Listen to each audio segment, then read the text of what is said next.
You're listening to the Apple Insider Podcast.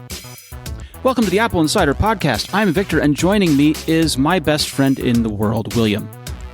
Oh, I've been upgraded since last week when you were a bit, could be better people around. Okay, thank you. Hello. How many Mac Pros have you ordered this week? I need 4. 4. Okay, I'm waiting for the blue ones, but I'm still only going to go for 2, I think, over that. I think you need 2 in blue, matching your blue AirPods Pro. Yes, you know me so well. Yeah. I do. Which room do I put them in? I said you were my best friend in the world, and I meant it. Yes, but it's just tipped over to being slightly... It was nice, and now it's slightly creepy. Nonsense. There's no creeping around your house and coming about for tea uninvited. No. That was you? Okay. Okay, serious thing. I mean, I am no way near getting a £50,000 Mac Pro, as much as actually I really do fancy one. Nor I. What do you think about, now that we know the specs and just how much you can add to these things, is the base level, the entry one, actually any good? Well, I genuinely don't know. First of all, how much does the base entry level cost? About $6,000. Right. And what, pray tell, was the cost of the old Mac Pro base level? Was it a bit less? Yes. And what was the cost of the Mac Pro in anywhere from 2008 to 2011? Because that was the one people were really holding on to.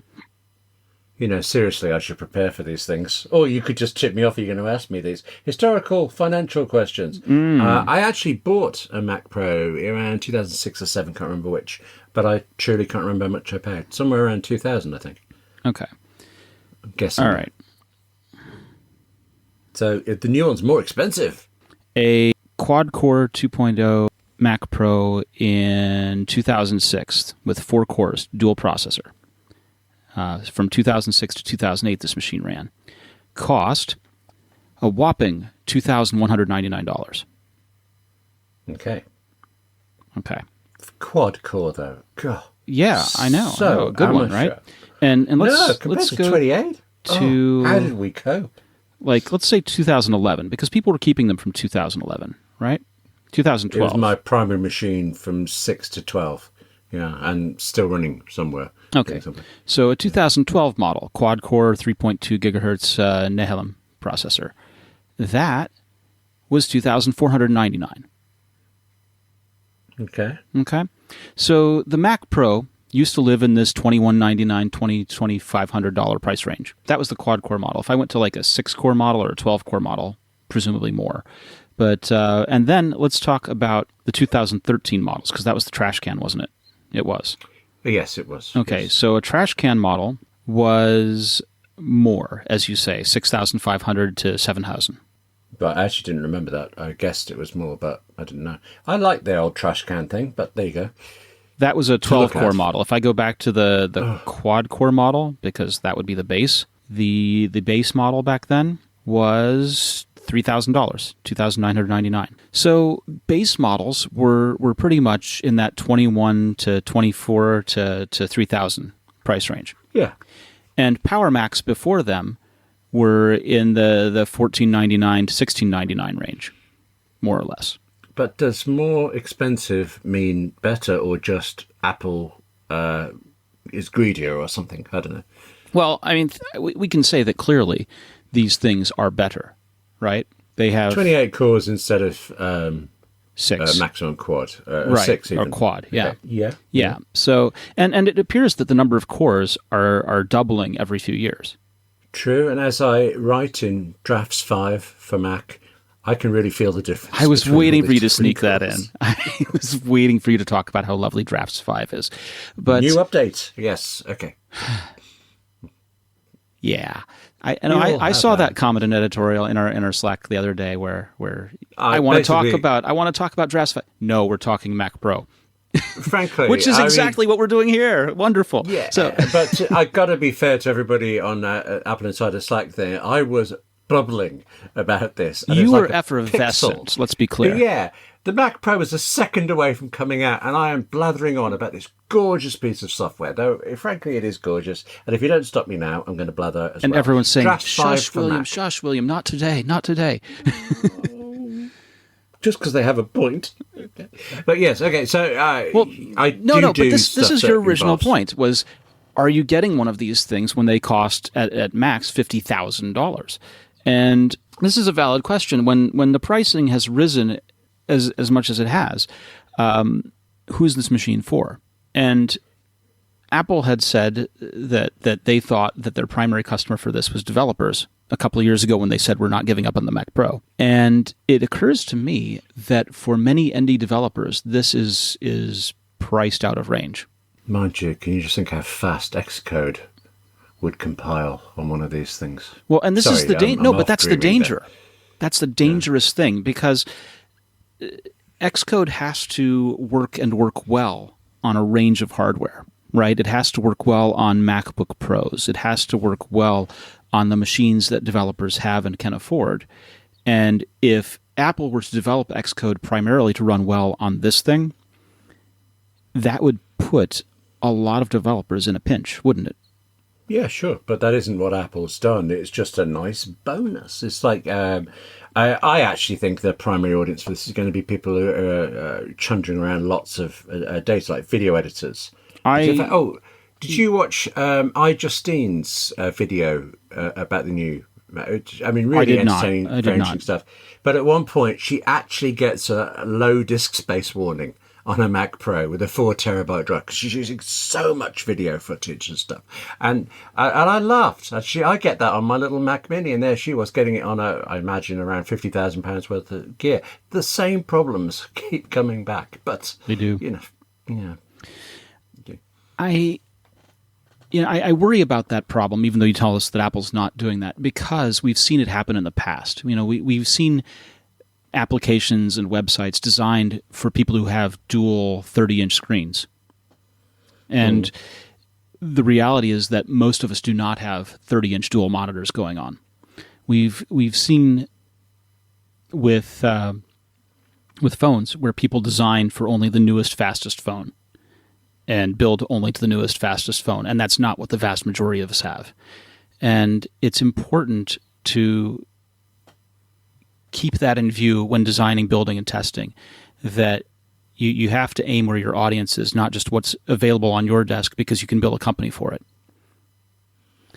And to that point, I think we were talking about accessibility not too long ago. We were talking about the sort of accommodations that Apple builds in for accessibility through things like VoiceOver. And yesterday, iOS 13 was released. 13.3 or something like that? Is that right? Yes, I think I've lost track, actually. 13.3, yes, was released. And I got a message from one of our listeners saying that for our information, iOS 13.3 still has bugs regarding Siri and VoiceOver, that when using Siri via the power button, VoiceOver starts talking and affects Siri. It's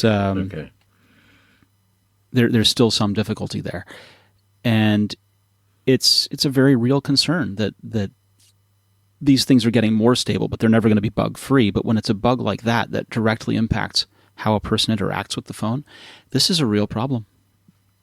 It is. It feels very different from what you just said then about building for your audience. I mean, I see why there's the connection, but there's a big audience that is seemingly big, certainly loud audience that's been demanding Apple do a Mac Pro, and now they've got it. So I don't want to knock Apple for doing a great machine just because I couldn't conceive of being able to either afford it or actually exploit it enough to make it worth buying for me. Right, but that's the difficulty. Is this machine the machine that the people that were loud and vocal wanted? That's something that we'll see in sales numbers down the road, or see in financial reports down the road, because we won't actually get clear sales numbers per se. There are people that posit that what people really wanted was the power of an iMac Pro, but without the iMac screen, or the modularity of the Mac Pro, but without the price tag. And so some people point at that and say, come on, just own up. Admit what you really wanted was a Hackintosh. And that's not exactly the answer either, but these things used to be more affordable to more people. And the new Mac Pro feels like something that is going to sell into businesses where you can expense it or where you can file for a request and have the company pay for it. I imagine Pixar will have a few on hand. I think it's going to be bought by people who need it and can justify it in their work. And there are going to be, there aren't going to be millions of them, but there's going to be plenty. I certainly hope you're right. I mean, actually, no, we know a little bit more about this. AppleInsider a few months ago just asked people who was planning to buy it. I remember I asked. There were scientists. Yes, of course you did. So there was scientists, X-ray experts, lots of video editors, photographers and things. And they were saying just based on what they knew at that time, Apple had barely announced it, they were definitely going to buy them because it clearly solved certain problems. It'd be fascinating to see now how many of them are pleased with the end result. So what we did was we asked initially, and then when they had the announcement and displayed the hardware, we asked again. And the answers that I got at that time, and I didn't ask all of the people that we all asked collectively. I had asked some people that work in television production. And in television production, they were going to change over a few edit suites to them to test. Oh, right. And that they were going to get one or two in to change as an edit suite and test, but otherwise they weren't going to make bold moves and change everything. Ah, sure. That makes sense. Do you remember if they were going to get the Pro Display XDR as well? That seems amazing. I think were not, because that was more expensive than and broke the bank on it. I think that what I need to do is go back and ask again and see, now that they know pricing, what's actually going to happen here.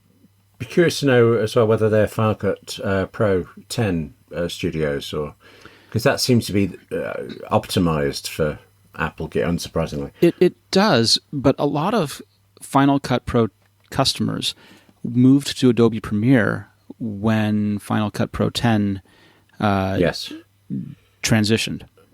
Yeah, I think they're coming back, but nowhere near as quickly as Apple might like. Well, the thing is that there's a momentum to this, right? There's inertia to this. You make a choice, you stick with it, you become that kind of a shop for ages, because there's no incentive to change, and there's strong incentive to stay with it because you've got everyone trained up on it and it works.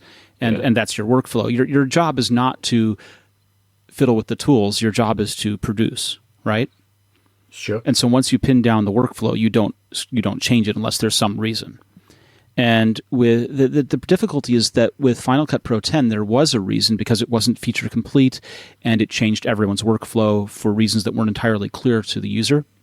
Yeah.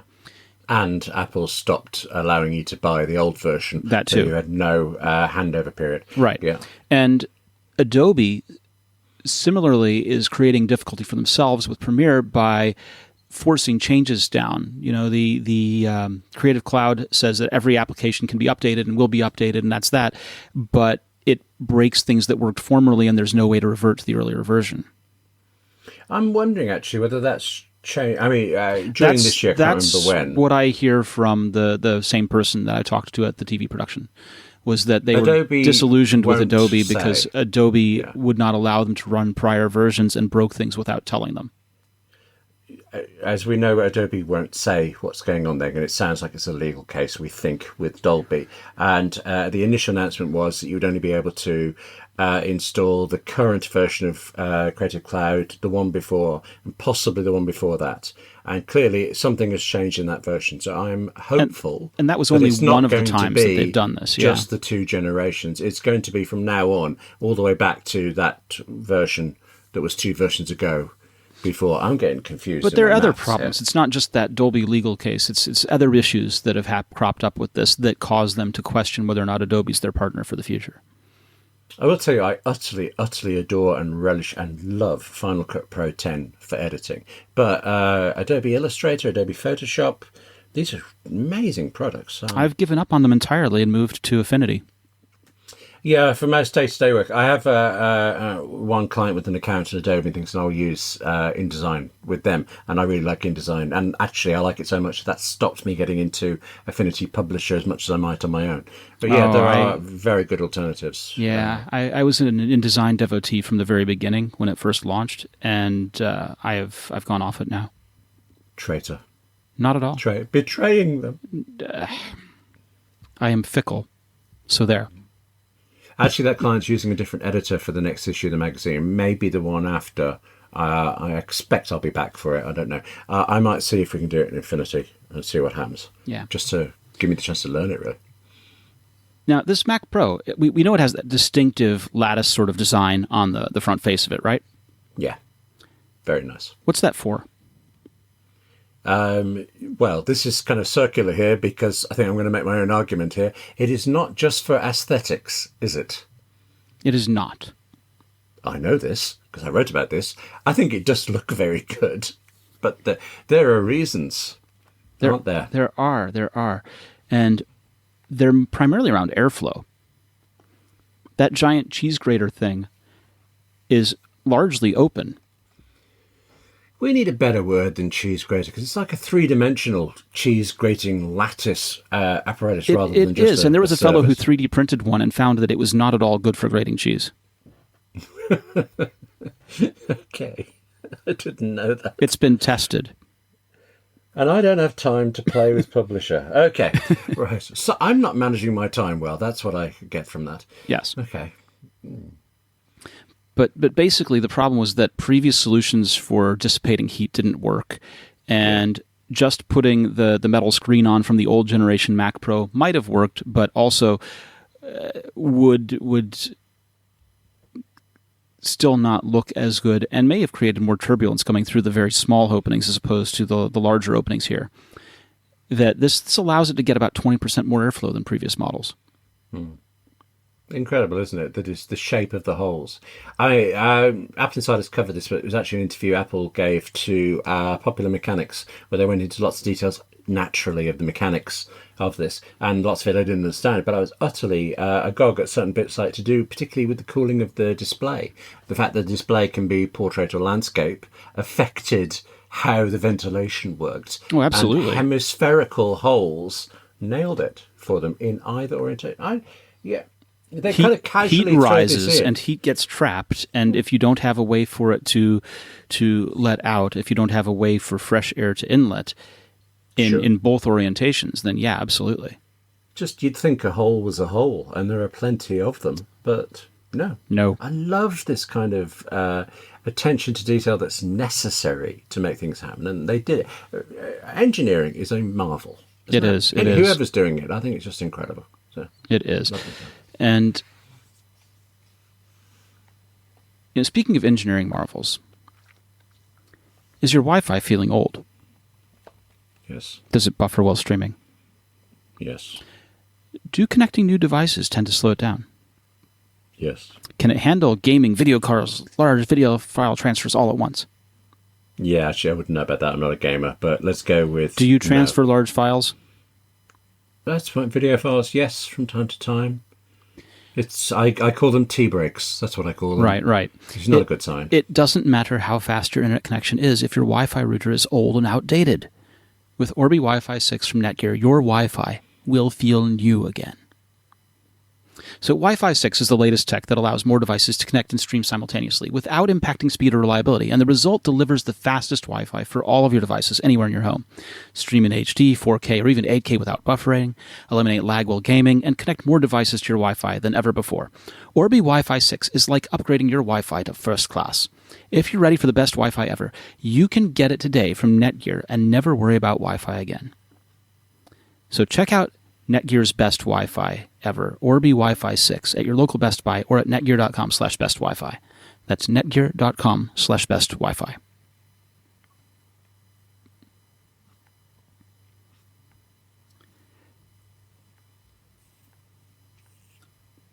I'm just going to skip a story and go right ahead.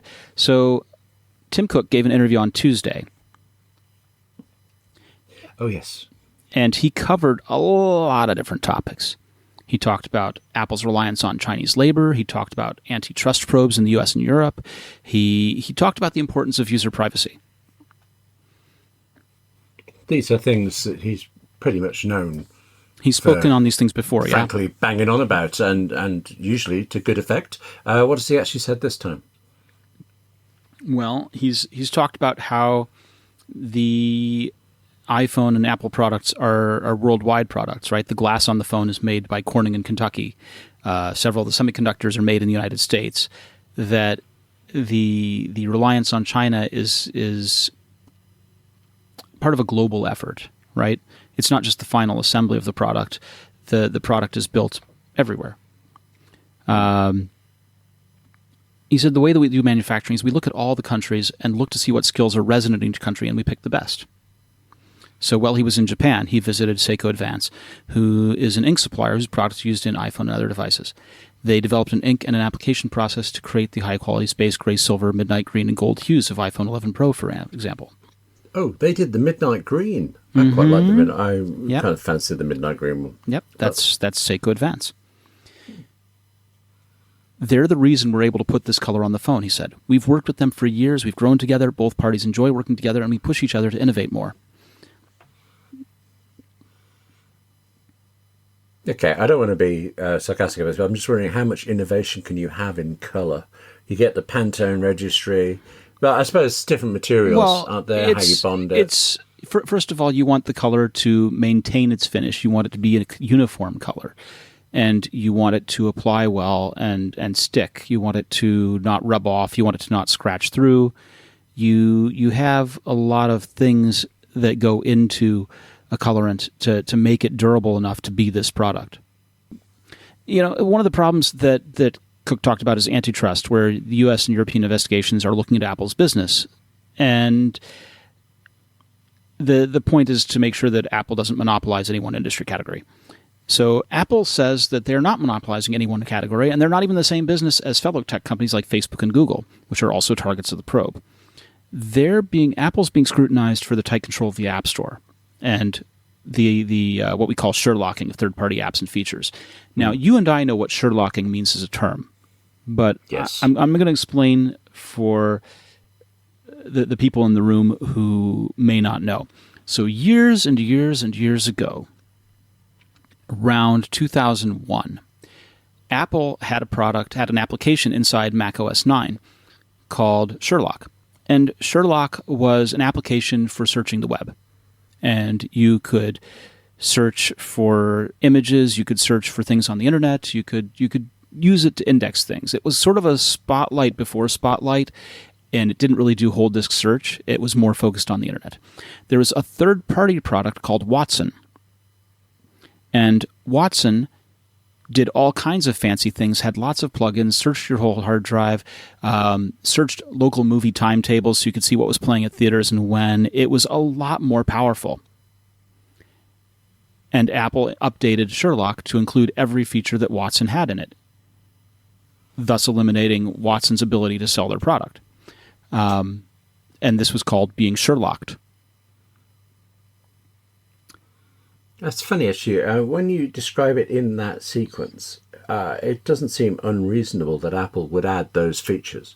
But it did put the Watson people out of business. Yeah. Yes, and it's not the only time that they've done it. So the Watson people went on to try and make a web page builder, which I think they called Sandfox at the time.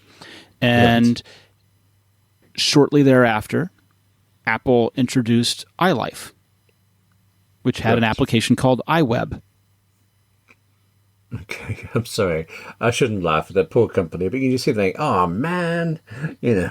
Well, and it's not just that company. That was Karelia.com. With iTunes, for example. iTunes came out of Cassidy and Green's Sound Jam. At the time, they were also looking strongly at buying Audion from Panic. And due to some missed meetings and things like that, Panic ended up not being bought, and it became Casting Green. Sound Jam became iTunes.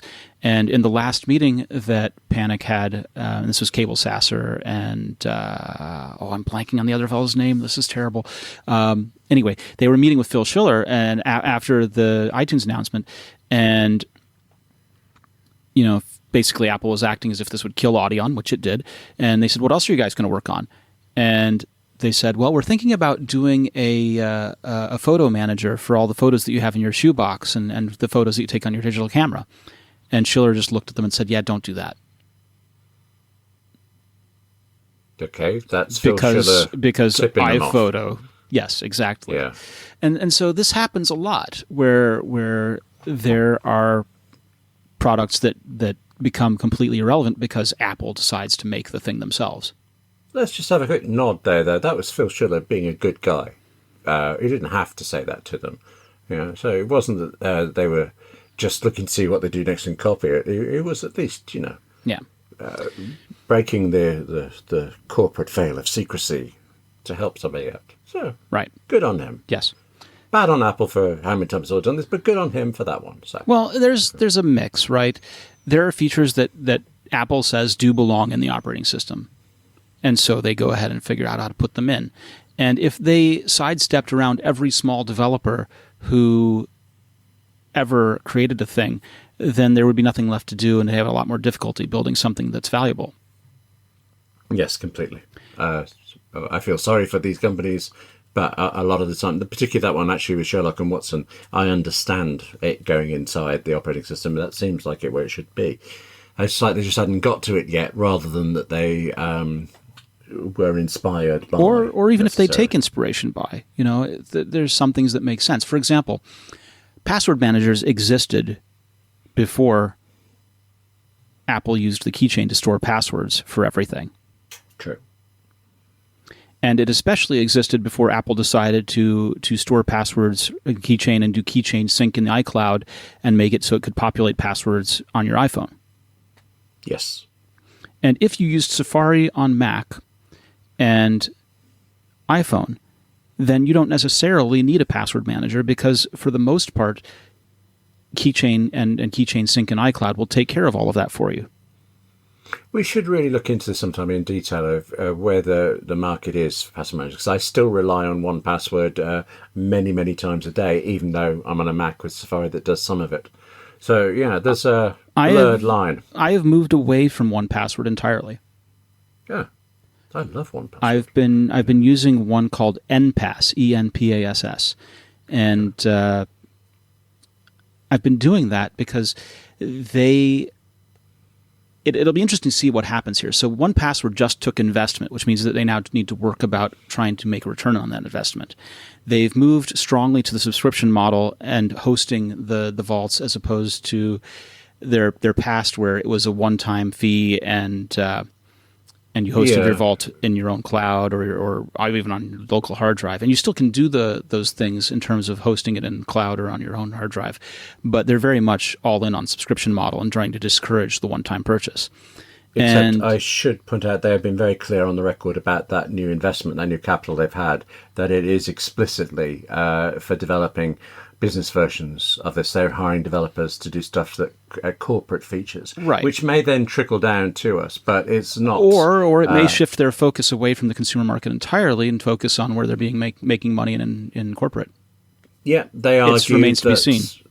How many years have they been running, and that they've always been focused on the individual, and even within corporations, it's the individuals within corporations that have got the corporations interested in 1Password. So in any case, I believe them. What made NPass interesting to me was that they were a one-time purchase, that they have a lifetime upgrade fee to their pro level in their iOS app, that they have similarly strong encryption to that which 1Password is doing, and it's been a pretty smooth transition. Cool. Yeah. So this is a reminder that there are options. There's also Dashlane is now, and there's another one. Right. Dashlane and LastPass are also subscription. LastPass, thank you. That's the one. But back to the and also store only in their cloud and not give you the local option that 1Password and NPass do. Right. we're both using a password manager, even though Safari has added these things. I feel like it's taking you down a different line here, but there's still a value. Well, yeah. So first of all, Safari does a lot, and it does a lot well, but it doesn't have a keychain. Rather, does a lot and does a lot well, but it doesn't have a great way of importing large swaths of data. So having had these 1Passwords and things like that, I have all 1,500 passwords. And I can export them out of 1Password and import them into NPass, but I have no good means to import them into Keychain. Had I done that, had there been a way, I would have done it, yeah. Okay, well, I have a miserly 500 passwords. What have I been doing with my life? Okay. Yeah. Yeah. So how did we get onto this? When we started out with the Mac Pro, and I'm sorry, I had a question. Oh no, about the Mac what's Pro. the question, please?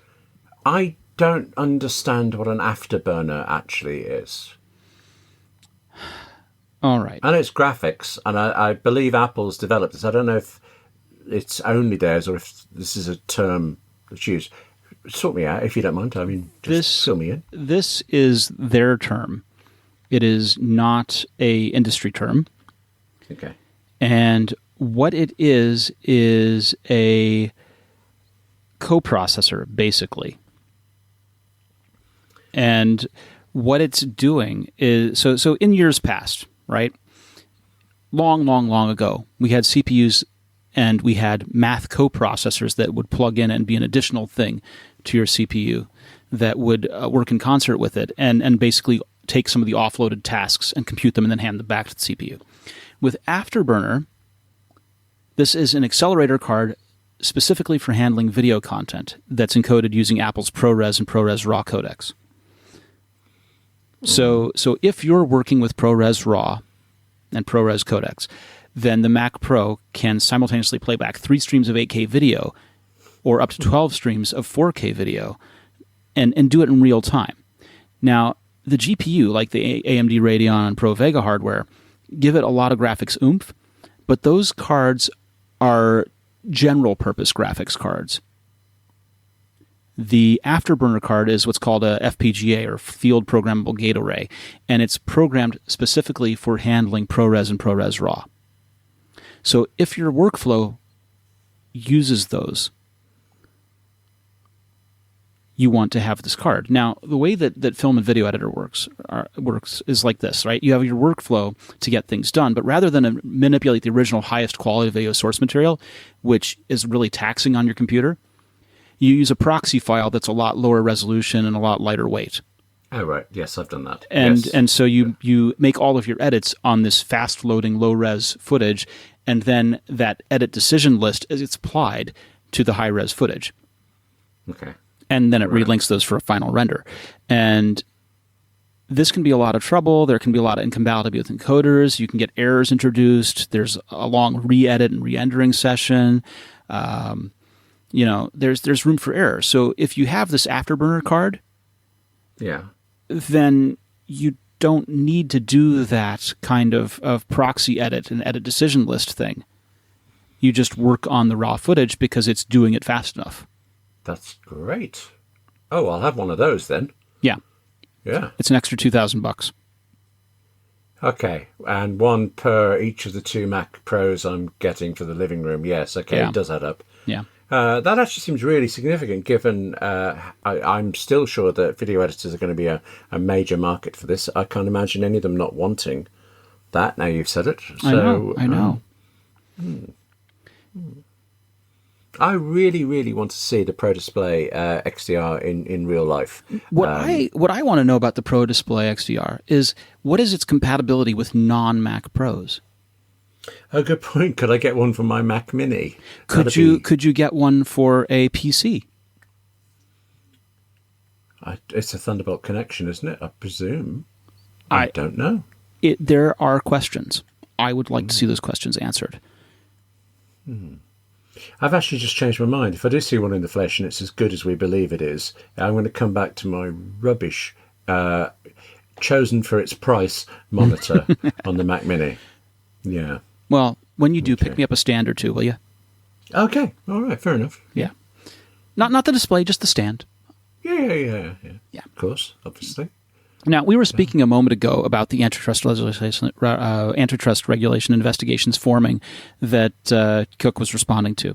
So, in the U.S., a Senate Judiciary Committee hearing saw senators from both sides of the aisle urge for tech companies to help law enforcement gain access to potential evidence kept hidden from view and encryption. Lindsey Graham is quoted as saying, "You're going to find a way to do this, or we're going to do it for you." Okay. We're not going to live in a world where a bunch of child abusers have a safe haven to practice their craft. Period. End of discussion. But it wasn't exactly the end of discussion because, well, this is still an ongoing discussion. What's interesting here is so William Barr has also made calls. He's the U.S. Attorney General. He's made calls for creation of backdoors. He said in July that the use of encryption itself is already imposing huge costs on society. It degrades the ability of law enforcement to detect and prevent crime before it occurs. They're all asking for backdoor access. Facebook declined to grant backdoor access, saying the backdoor you're demanding for law enforcement would be a gift to criminals, hackers, and repressive regimes, and that's not something we're prepared to do. Apple's had a similar position that this is not happening.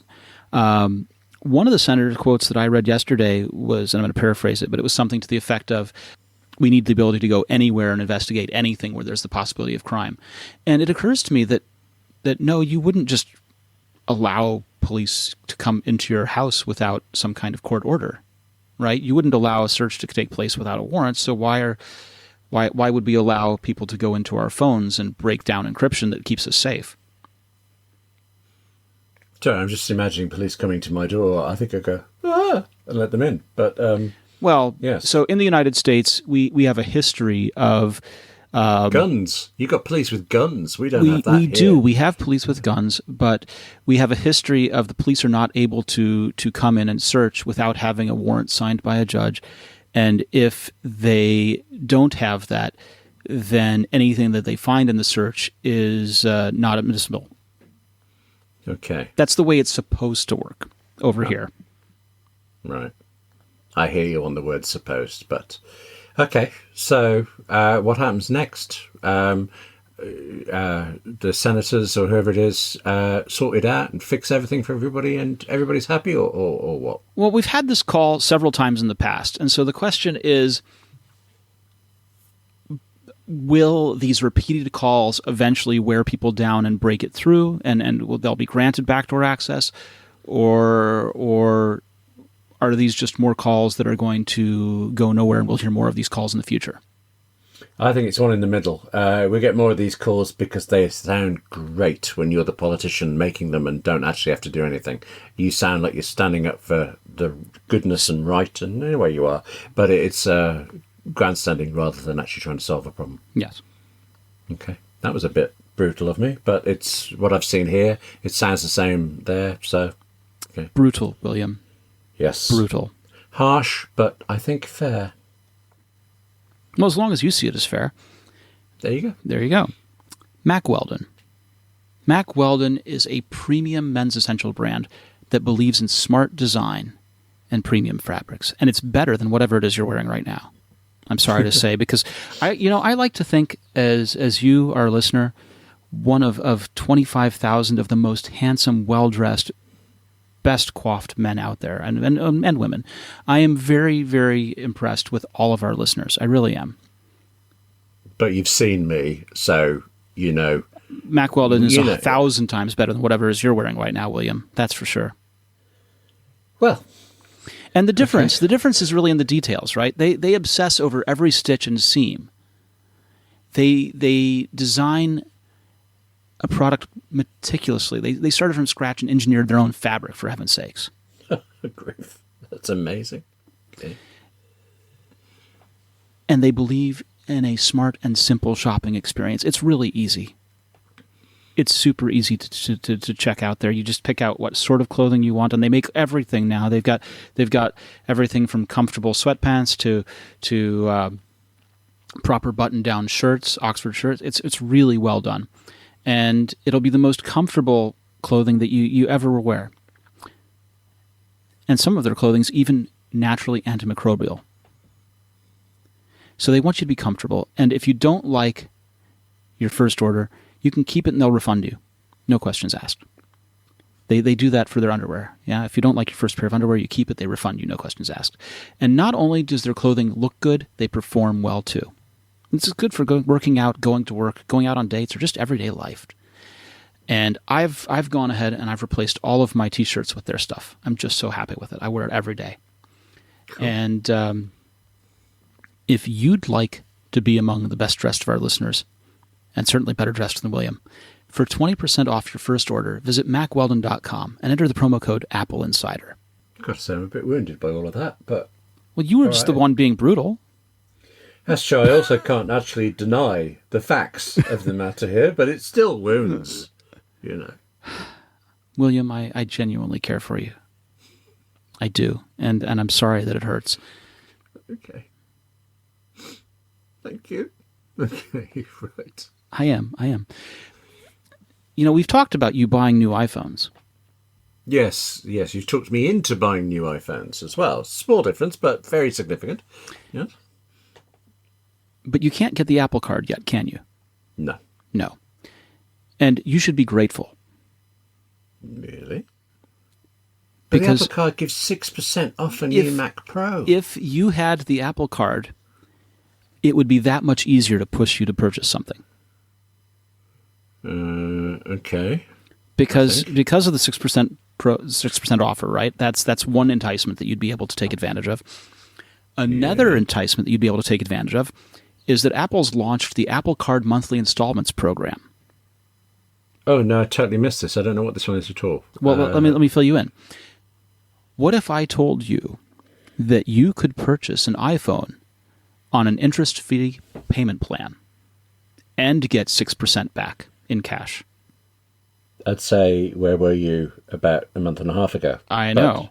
Yeah. So during the October conference call for Apple's quarterly results, Tim Cook revealed an upcoming feature for Apple Card where customers could buy a new iPhone from its stores. Under the program, customers get the usual 3% cash back on purchases, while the 24-month installment plan would be interest-free and devoid of all the other fees and charges.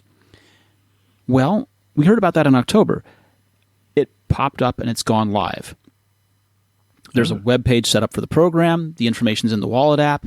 If you sign up to pay for an iPhone using Apple monthly card installments, the minimum payment amount for the card will be included in the required monthly payment for the installment plan itself. The information also reiterates that installment payments aren't subject to interest.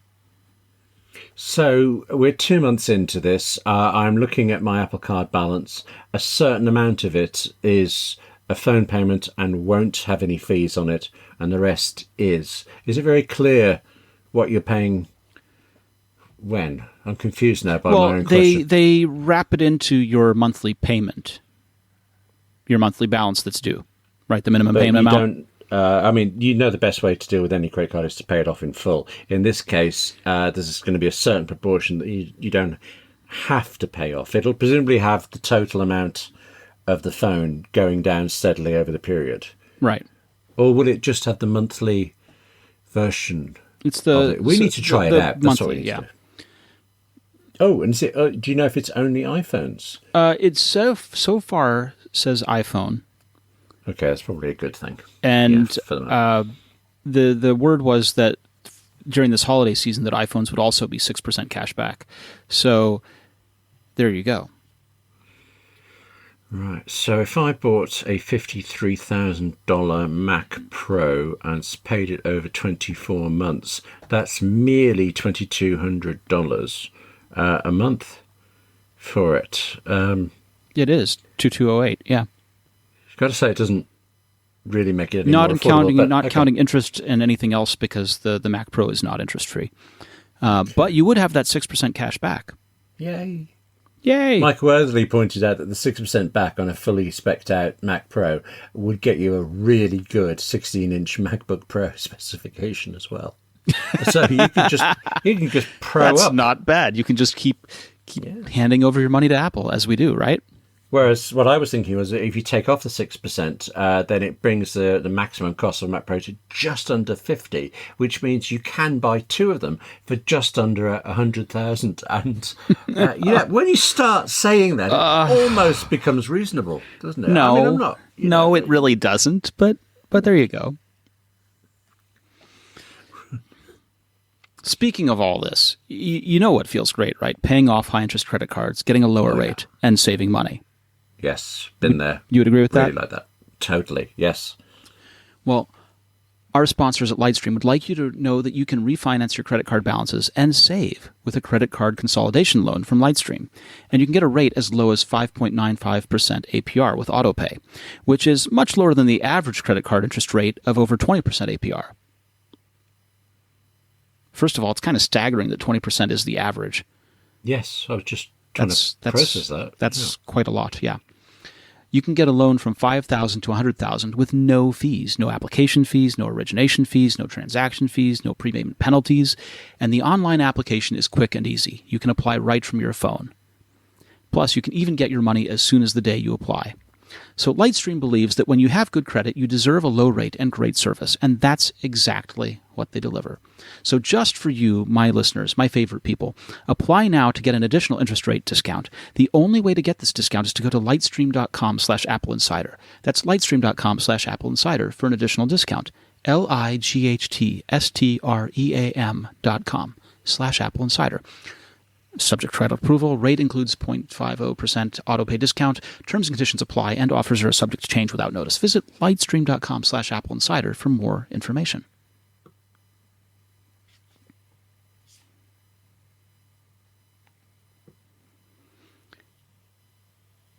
Apple is doing something they haven't done for a very long time.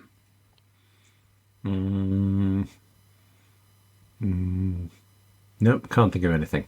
What are they doing then? Apple is going to appear officially at CES for the first time in 30 years. Okay, I know we disagree about CES, but why is this place where all these things are announced? 2/3 of them never come out, 1/3 of them fail, and the other half is rubbish anyway. I like how you do percentages. That's pretty awesome. Yes. Okay. But Apple's, what are they going to go? With managing percentages that way, your credit card must be astounding. It does explain a lot, doesn't it? Okay. It does. I can't imagine Apple's going to exhibit at CES, are they? No. Oh, okay. Right. No. Yeah. Apple is not going to exhibit. Apple has a senior director of global privacy, Jane Horvath, and she is going to take part in a privacy-focused roundtable at CES, meaning this is their first official appearance at the trade show. Now, I say official. For years, they've sent people to the trade show. Why? To look at what everyone else is doing, to have meetings with companies that sell products, that are selling accessories, that sell things that work with Apple. So what they've done historically is they go around and they find things that are attractive, things that are interesting, things they want to buy into the stores, or things that look like they're interesting to acquire, or things that are interesting to partner with. And they also have meetings because there are a number of overseas accessory companies not based in the U.S. And it's inconvenient to fly to Cupertino for a half-an-hour meeting and then fly home when your home is on the other side of the planet. But if you're coming for a week to Vegas for CES, then that's an excellent time to have meetings. And so Apple has people, and you arrange meetings, and you have a hotel room, and you go ahead and have your meeting in a hotel room.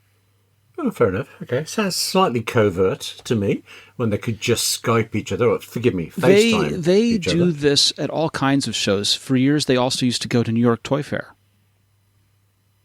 Okay. Well, where are technology toys introduced? Would it be, I'm going to have a shot in the dark here, the New York Toy Fair? Yeah. Surprising. You see, I knew already. Okay. You're great. You're great at this. So Thanks. Okay. Yeah. this roundtable, it's going to have Horvath, along with Facebook VP of Public Policy and Chief Privacy Officer Aaron Egan, Procter & Gamble Company Global Privacy Officer Susan Shook, and the Federal Trade Commission Commissioner Rebecca Slaughter in an hour-long discussion moderated by Rajiv Chand, who's a partner head of research at Wing Venture Capital. Okay, so this is a panel discussion in the middle of CES. It is. Okay, it doesn't feel the same as Apple going to CES for the first time. Hey, ever, it's the best we got, right? The last time that an Apple exec took the stage at CES was '92 when John Sculley unveiled the Newton. Oh, grief, that was there. Oh, wow. Okay, I've seen that. I didn't realise it was CES. Mm-hmm. Wow, okay. And how did that work out for him? Well, they had 4 versions of the Newton released. And people who love it to this day. Yes, absolutely. And you could say that the iPhone is the spiritual descendant of the Newton. You could. Would you? But you could. I'm sure some people make that argument. Okay. I mean, that thing was pen-based computing, but it had handwriting recognition. Does iOS today have handwriting recognition? On your iPad does? Yeah, see? Yeah. Okay. I still remember I was working in a magazine in London when it came out, and somebody from Apple came in to show it to us. I can feel the original Newton in my hand, and I can remember them asking us, what would we prefer next? Did we think they should do a colour screen or a backlight? And it was typical Apple. They'd kind of arranged it so that you were going to say backlight, and he could say, well, funny you should say that. That is what we're doing next. Yeah. But for some reason, I can picture that meeting where we were by the Thames. It was a rather nice day. It was a Tuesday. Okay. Remember it well, do you? Yes. No, I have one of those. Well, I have a couple of those Newtons, actually. Oh, right. Yeah. I bought one for Angela, I think, or she bought one for herself. I'm claiming something there. My wife Angela had one for a while. So anyway, the reason that Apple doesn't hold a booth and do big announcement at these kinds of shows is because that locks them into a schedule for releasing things, and Apple has long told itself that they prefer to release things when they're ready. And they can. They're big enough. Yeah. They don't need to ride on the tails of another show. So. No. Yeah. Yeah. But it's interesting because I'm thinking that this is going to be a good discussion because you've got Horvath along with the Facebook VP of Public Privacy, Chief Privacy Officer. You've got the FTC there as well. This could be a fun discussion. And I know you said CES. CES is in January, isn't it? January, Vegas, yeah. Okay. So, I wonder, do you remember how many months ago Apple bought the URL privacyisimportant.com and lots of the country variations? There's still nothing there. Don't recall when that happened. I mean, we could look up when that was purchased. That's in the Whois data. But yes. Many months ago, and every now and again I check to see if they're doing something, and so far, not so much. Not so much. But it's okay. They don't have to. They're a bit busy. They are. Yes. I hear they just brought out a new Mac. Do you know about that one? I heard something about that. Yeah. Big, silver, something like that. A lot of holes for cheese in it. That's the one, yes, which is a whole new market, I think, for them. Good pun. Whole new market. Well done. Well. All right. Masterclass. Oh, love this stuff. Yes. I was wondering, have you ever taken the Masterclass? Funny enough, no. It's on my Christmas list, specifically because of the Jodie Foster bits that I've seen. If it's on your Christmas list, maybe it's on someone else's Christmas list too, because we have an excellent deal. For a limited time, when you buy one annual Masterclass All Access Pass for yourself, you get another one to give away for free, to gift for free. Go to masterclass.com/AppleInsider to get started with this limited time offer. So let me tell you about this. What exactly is Masterclass, William? Protracted, long series, detailed, involved workshops from incredibly well-qualified people in their fields. So Jodie Foster talking about directing, Aaron Sorkin talking about screenwriting. You told me before about particular cooks. I blanked on who they are, but I recognise them. Wolfgang Puck, Gordon Ramsay. Yes, there you go. So people you could never conceive of getting many hours with on your own, you do through Masterclass. Mm-hmm. I was actually watching it the other day for Tom Morello teaching electric guitar. I don't know who that is, but I'm going to guess he can play. Rage Against the Machine. Oh, really? Oh, okay. Right. And what was interesting about his class was not just it wasn't just a learn how to play guitar like Tom Morello. It was learn how to play guitar and learn how to not only, if you want to play like Tom Morello, play like Tom Morello, but also learn how to find your own musical voice. Oh, okay. That is interesting. which is sort of the beauty of any of these sorts of expressive arts, is how do you find your own voice, whether it's Steve Martin teaching comedy or Neil Gaiman teaching the art of storytelling, or Emily Weewood's teaching photography, or even Will Wright teaching game design and theory. Right? It's about not just learning from these people and copying them. It's learning from them and being able to apply it so that you can express yourself. And it's really impressive that way. I continue to be impressed by just the number of people. One of the things that I've done besides taking these courses myself is watch on Twitter to see how people are being inspired. And there was someone who tweeted Neil Gaiman the other day and said, having watched your masterclass and taken your masterclass, it's inspired me to start writing my own book. Great. That is amazing. Yes. That's so rewarding. It really is. So that's the thing. If you have something you want to learn, there's a masterclass for you. And speaking of giving gifts, right? When you buy one annual Masterclass All Access Pass for yourself, you get another one to gift for free. So go to masterclass.com/AppleInsider to get started with this limited time offer. Buy one All Access Pass and get one free to gift at masterclass.com/AppleInsider. Can't believe Christmas is as close as it is. I'm not ready. It is. Now, speaking of gift giving, Apple and Ellen DeGeneres. Oh, yeah. Love this story. I don't know the details, but they're just something marvelous. Well, let me tell you the details. They are outfitting Washington, D.C. schools with new Macs. And so Ellen DeGeneres and former First Lady Michelle Obama are handing out new Macs.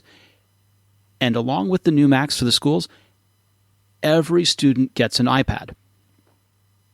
Goodness. Do we know how many there are? I mean, they're doing this. They're doing this. They did this at Randall Highlands Elementary School in D.C.